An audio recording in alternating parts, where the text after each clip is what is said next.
Hello. तो हम लोग जो है यहाँ पर आज का जो टॉपिक पढ़ेंगे ये जेनर डायोड के बारे में। Zener diode working and applications. Zener diode के कई सारे एप्लीकेशन हैं, बहुत इंटरेस्टिंग एप्लीकेशंस हैं। कैसे वो एप्लीकेशन काम करता है, क्या बेसिस है काम करने का, क्या वर्किंग थ्योरी है, हम लोग उसी को समझेंगे और बहुत इंपॉर्टेंट है ये। कुछ इंपॉर्टेंट बातें पहले हम तुमसे डिस्कस कर ले कि यहाँ पर थोड़ा ये प्रॉब्लम होता है कि लेक्चर वीडियो जो है थोड़ा लंबा बन जाता है। अभी का जनरेशन हो, तुम लोगों को पेशेंस की कमी है। तो I will make my efforts to make videos short. Short माने यूट्यूब शॉर्ट नहीं, वो नाच गाने के लिए होता है, पढ़ाई के लिए नहीं होता है। कम समय में तो उसका हम प्रबंध करेंगे। फिलहाल इसको पढ़ते हैं, समझते हैं क्या है। तो जेनर डायोड के बारे में एक रफ आइडिया तुम लोगों को होगा। जेनर डायोड के बारे में हमने पिछले लेक्चर में बताया है। जेनर डायोड जो है ये रिवर्स बायस में काम करता है, रिवर्स बायसिंग में काम करता है ये। एंड बेसिकली ये जेनर डायोड जो है it is made by increasing the impurity content. Zener diodes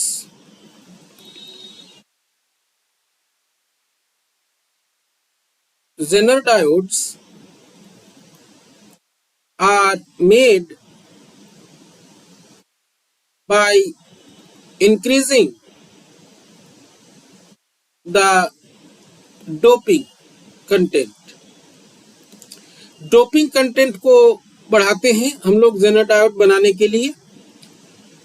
और जेनर डायोड जो है it works in the reverse condition. Zener इसका काम ही रिवर्स कंडीशन में होता है, वर्क इन रिवर्स बायस। ये रिवर्स बायस में ही काम करते हैं। तो जो हम इन जनरल जो डायोड्स के लिए देखते हैं कि डायोड कंडक्ट करता है फॉरवर्ड बायस में, माने काम करता है फॉरवर्ड बायस में, जेनर डायोड का काम ही रिवर्स बायस में होता है। This is the most important thing. क्या वर्क होता है इसका रिवर्स बायस में, अभी हम लोग पढ़ेंगे इसको। बेसिकली जो जेनर डायोड है it works on the principle of Zener breakdown. Zener diodes work on the principle of Zener breakdown. ये जेनर ब्रेकडाउन प्रिंसिपल पे काम करते हैं। जेनर ब्रेकडाउन क्या होता है इसके बारे में बताया है पिछले क्लास में, फिर से हम बता देते हैं। क्लास में नहीं, क्लास की आदत लगी हुई है। Zener breakdown is a field generated process. Field generated process में क्या होता है कि due to high electric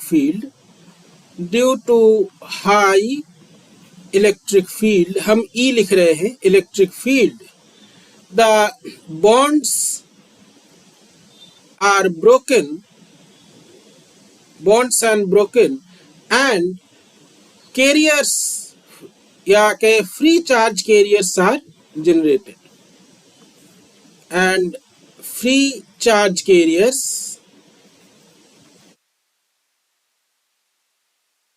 are generated. Free charge carriers बनते हैं और ये फील्ड एमिशन होता है, हाई इलेक्ट्रिक फील्ड के कारण होता है। पिछला लेक्चर देखना, उसमें हमने बताया है कि डोपिंग की वजह से जो है बैरियर विड्थ या डिप्लीशन रीजन ये काफी कम हो जाता है, ये काफी नैरो हो जाता है। And as a result the electric field is very high. हालांकि ये अवलांच ब्रेकडाउन से कम होता है इलेक्ट्रिक फील्ड, लेकिन ये जो है फिर भी कंसिडरेबल होता है to break the bonds and free charge carriers are generated. As a result the current increases independent of voltage। ये सबसे इंपॉर्टेंट चीज है, independent of वोल्टेज से independent, this one is the most important thing.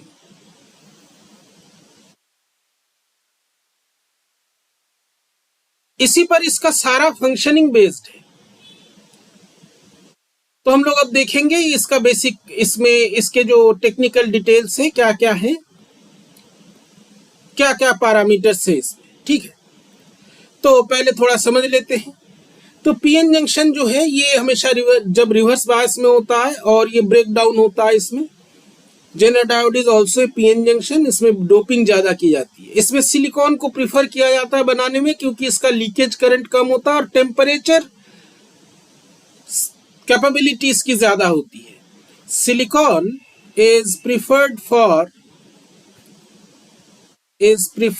For making Zener diode as it has more temperature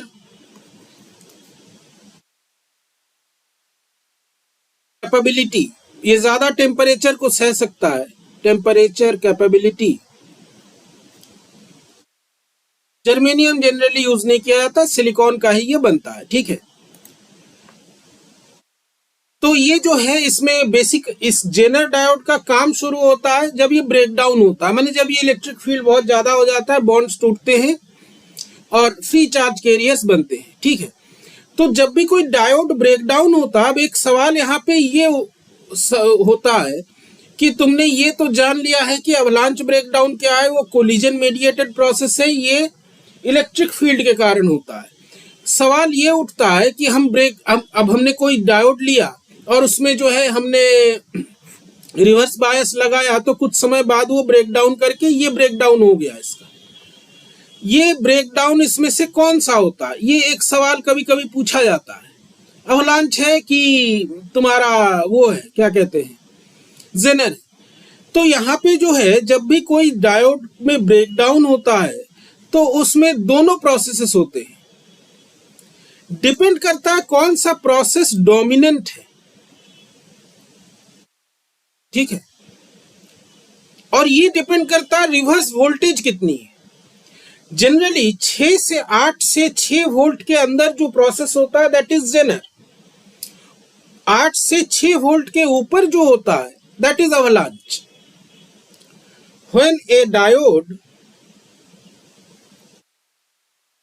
When a diode breaks down, then the avalanche collision से जो होता है and zener जो कि electric field से होता है, both occur, ये दोनों ही होते हैं, लेकिन डोमिनेंट एक इसमें से एक होता है, एक का इफेक्ट ज्यादा होता है। वन प्रोसेस इज डोमिनेंट, और ये किस पे डिपेंड करता है, and this depends on the voltage. तो इसका पैरामीटर कुछ इस प्रकार का है। अगर हम इस पैरामीटर की बात करें तो ये पैरामीटर कुछ इस तरह का है कि एट वोल्टेज, पेंसिल से नहीं लिखना, बिटवीन 6 to 8 वोल्ट ये जेनर ब्रेकडाउन जो है यहां पर डोमिनेट करता है। At voltage above 6 to 8 volt, 20 volt 30 volt अगर हम जा रहे हैं तो यहां पे अवलांच होता है। तो ये दो प्रोसेसेस होते हैं, डिपेंड करता है कि वोल्टेज कितना है, ठीक है, दोनों होते हैं, एक डोमिनेंट होता है। तो जेनर ब्रेकडाउन जो है ये कोवेलेंट बॉन्ड्स टूटते हैं फील्ड के कारण, कोलिजन के कारण नहीं, ठीक है। और ये फील्ड कहां पर प्रोड्यूस होता है ये भी पूछा जाता है कभी कभी। तो ये फील्ड ध्यान रखना, this field is produced in the depletion region. The high electric field the high electric field in the Zener process is formed in the depletion region. In the depletion region electric field high कैसे हो जाता है? E is equal to V by D होता है. ये D जो है depletion region में रिड्यूस हो जाता है, डिप्लीशन रीजन में रिड्यूस हो जाता है. तो इलेक्ट्रिक फील्ड की जो वैल्यू है, जो मैग्नीट्यूड है इलेक्ट्रिक फील्ड का, वो काफी इंक्रीज कर जाता है, काफी बढ़ जाता है. ठीक है, दिस इज द प्रोसेस. तो इसमें जो है बहुत सारे इलेक्ट्रॉन्स निकलते हैं, बहुत सारे होल्स बनते हैं, चार्ज कैरियर्स बढ़ जाता है. रिवर्स सैचुरेशन करंट, जिसके बारे में हम लोगों ने चर्चा किया था in the diode equation, that also increases. ठीक है, अब इसके हम लोग कैरेक्टरिस्टिक की बात करते हैं.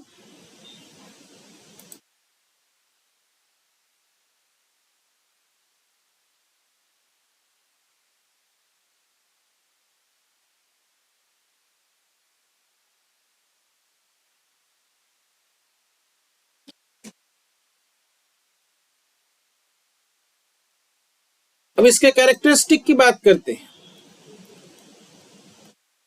Characteristic of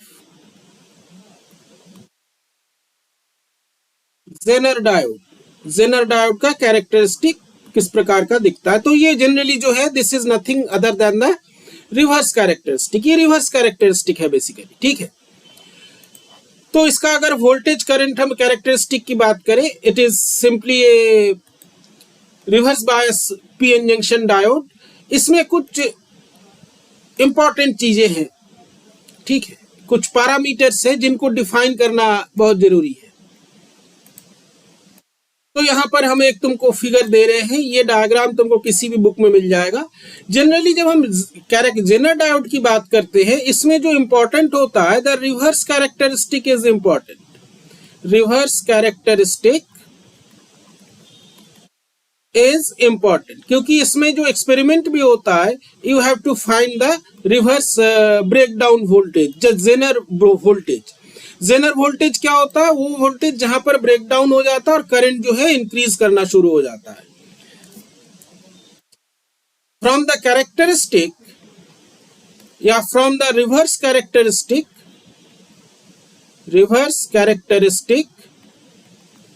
we find the Zener voltage. ये Zener voltage क्या होता है? The voltage at which Zener breakdown occurs. The voltage at which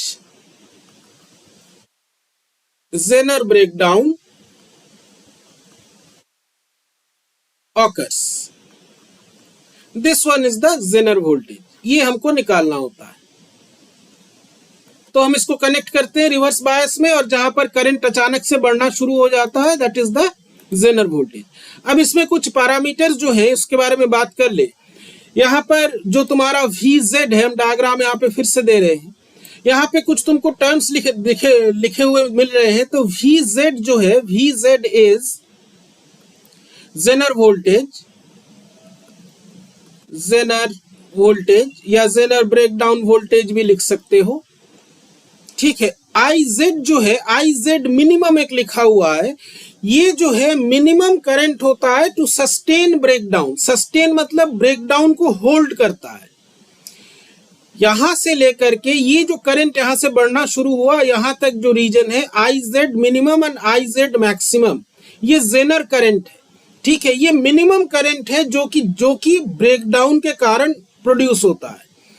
और जो IZ मैक्सिमम है, it is the maximum current. और ये मैक्सिमम करंट लिमिटेड होता है. इसके पहले हम लोगों ने डिस्कस किया था पावर डिसिपेशन, कि कितना पावर तक ही झेल सकता है. अगर इससे ज्यादा करंट होगा तो तुम्हारा जेनर डायोड जो है, इट विल बर्न, वो खत्म हो जाएगा, जल जाएगा. IZ मिनिमम करंट मिनिमम माने इतना मिनिमम करंट होगा तो ब्रेकडाउन जो है होता माने वो सस्टेन करेगा, चलता रहेगा। Minimum current to sustain breakdown, to sustain breakdown. IZ max जो है that is the maximum current, और ये सेट होता है अलग अलग, जो तुम्हारा जेनर डायोड होता है सबके लिए अलग अलग इसकी वैल्यू होती है, depends on the power dissipation. बहुत ज्यादा होगा तो जल जाएगा। Maximum current limited by power dissipation,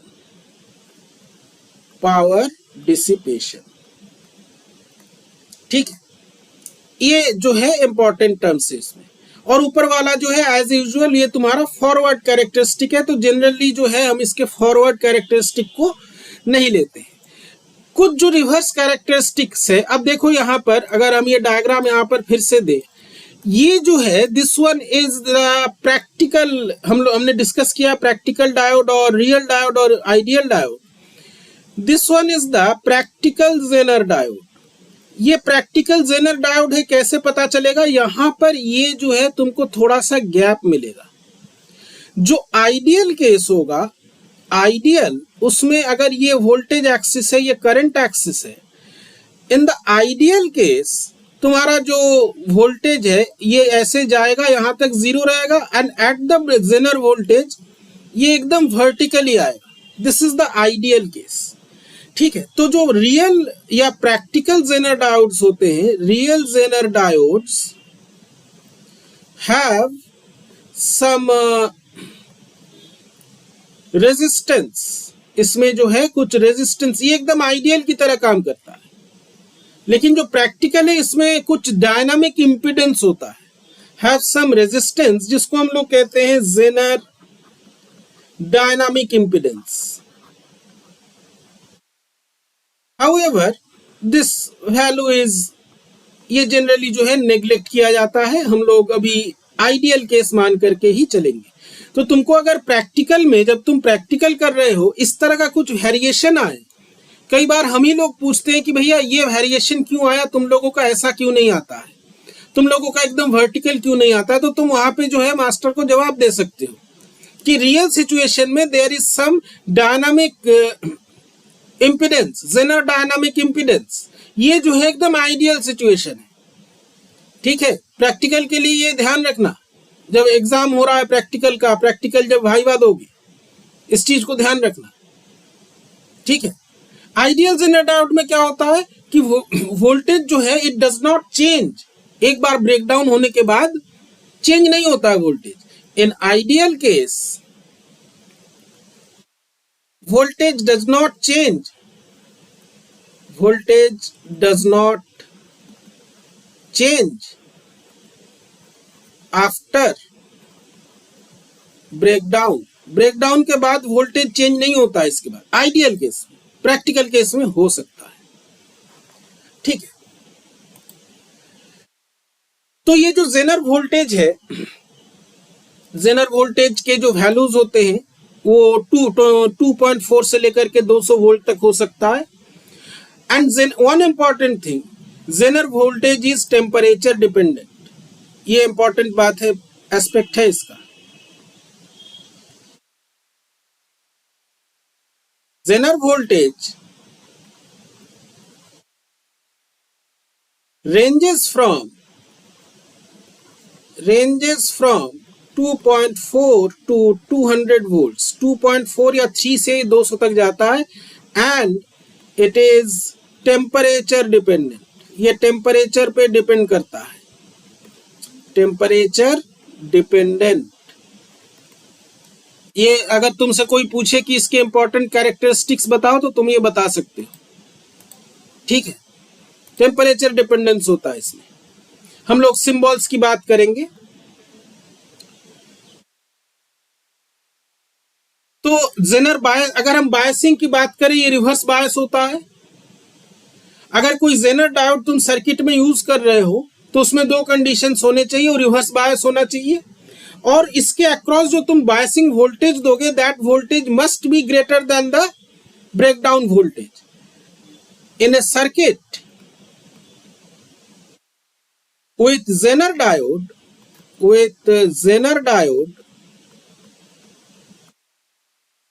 it is essential that दो पॉइंट्स तुमको ध्यान रखने हैं कि जेनर डायोड काम ही करता है रिवर्स बायस में, उसका काम ही शुरू होता है उल्टे बायसिंग में. That Zener diode is applied with reverse biasing.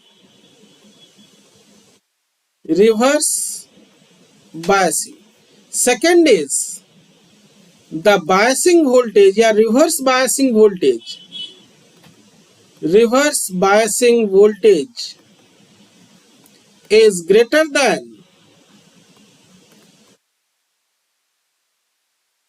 VZ Zener breakdown voltage, तभी ये काम करेगा. Zener breakdown voltage. ये दो कंडीशंस हैं जेनर डायोड को यूज करने के सर्किट में. अब यदि हम सर्किट में यूज करते हैं तो इससे हमको क्या क्या लाभ मिलता है. ठीक है, इसका जो साइन है, जो जिस प्रकार से यूज होता है, जो सिंबल है, सिंबल हम यहाँ पे दे देते हैं. अब तब हम लोग इसके यूजेस पढ़ेंगे. So this is the symbol. इस तरह से जो है जेनर डायोड का सिंबल यूज किया जाता है. कैथोड कौन सा होता है? टेढ़ा वाला लाइन होता है. जो तीर होता है वो पॉजिटिव होता है, एनोड होता है. Now let us come to the uses. Zener diode के कई सारे यूज है, हम लोग एक एक करके पढ़ेंगे. जेनर डायोड का जो सबसे पहला यूज है और सबसे नामी, मैंने सबसे ज्यादा पढ़ाया जाता है, सबसे ज्यादा यूज होता है, that is voltage regulation. Regulation माने समझते हो? रेगुलेशन मतलब होता है एक कॉन्स्टेंटली चलना. Voltage regulation. तो जेनर डायोड जो है ये सबसे ज्यादा यूज होता है. Zener diode is extensively used as voltage regulator. ठीक है, ये वोल्टेज रेगुलेटर के रूप में यूज होता है. कैसे यूज होता है, क्या प्रिंसिपल है वोल्टेज रेगुलेटर का, हम लोग पहले इसको देखेंगे. इस पर प्रैक्टिकल भी होता है. Constant voltage power supply CVPS, उसमें जेनर डायोड यूज किया जाता है. तो वोल्टेज रेगुलेशन जो है, it is defined as the ability of a circuit to maintain a constant output voltage in case there is a change in the input voltage or input current. input voltage और input current में अगर कोई change भी हो, इस change को nullify कर देना या कांस्टेंट एक आउटपुट वोल्टेज मेंटेन करने की जो एबिलिटी होती है, that is called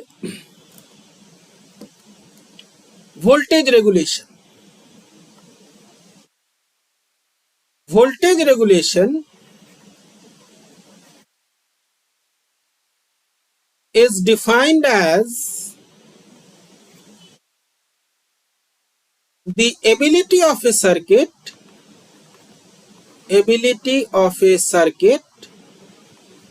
to maintain constant output voltage when there is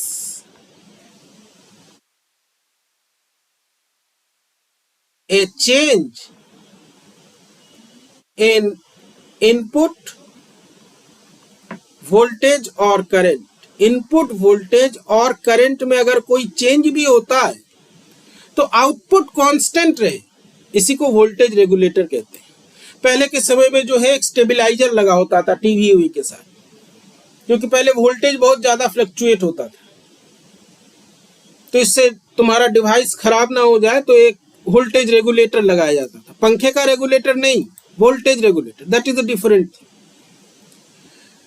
ठीक है, तो यहां पे हम लोग दो सिचुएशंस की बात करेंगे. First is the DC supply.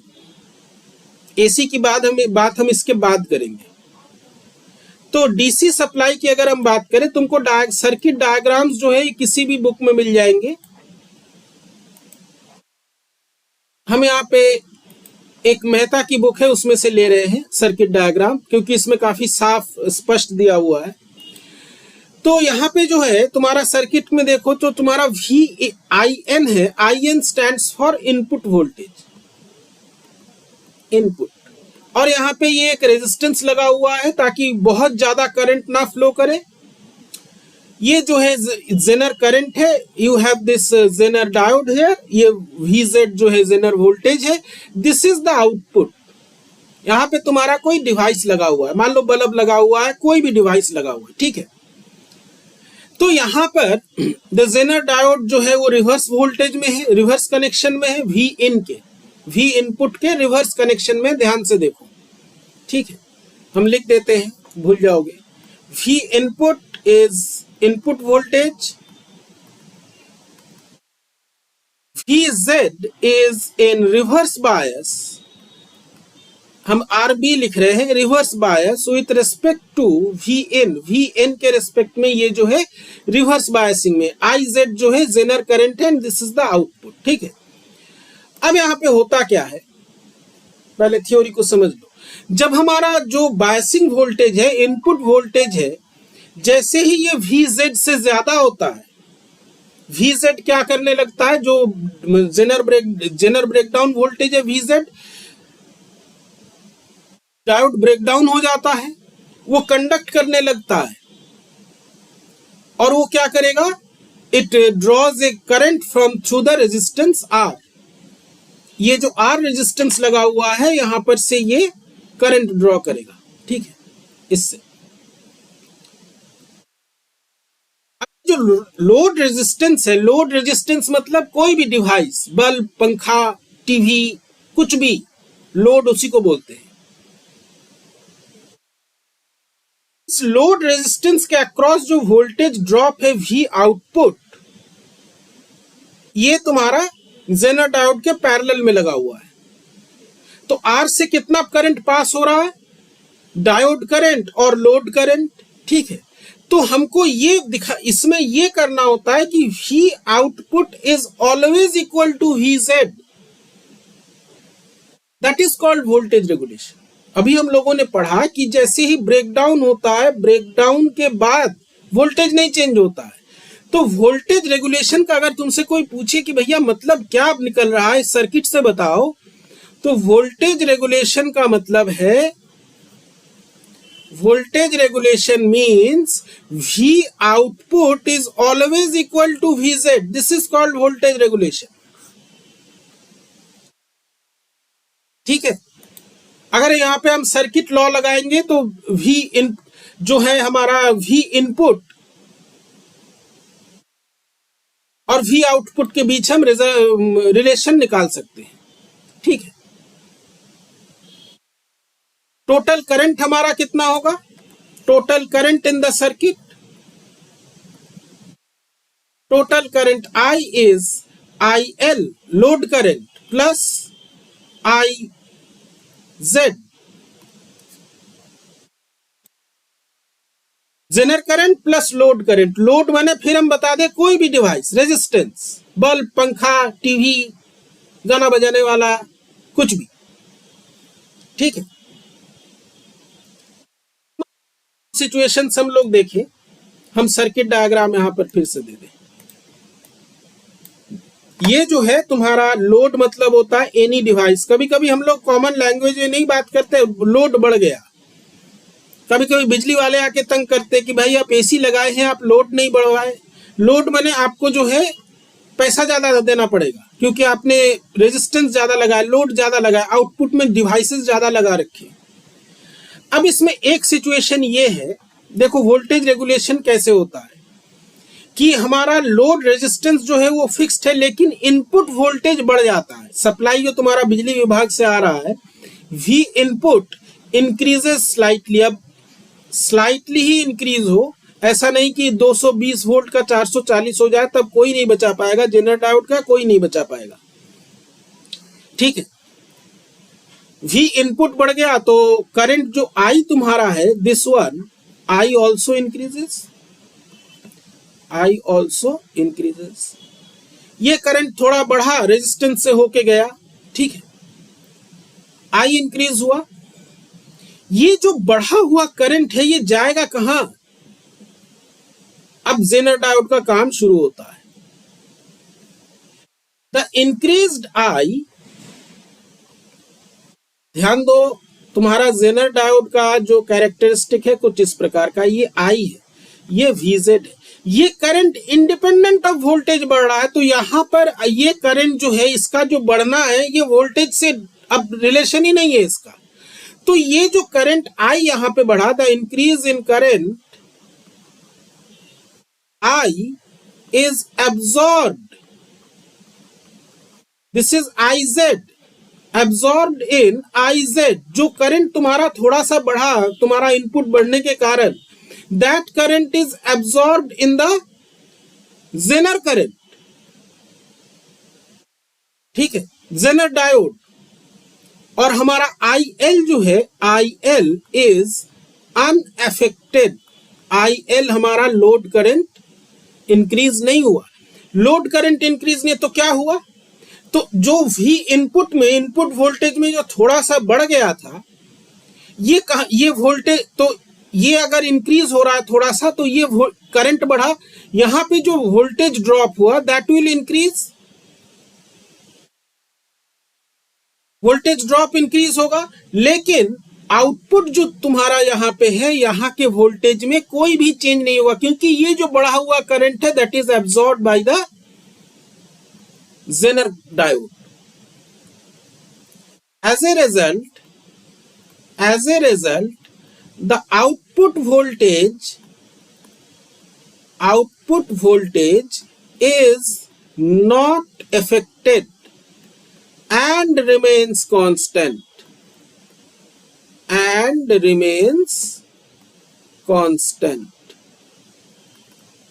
So V output is equal to VZ.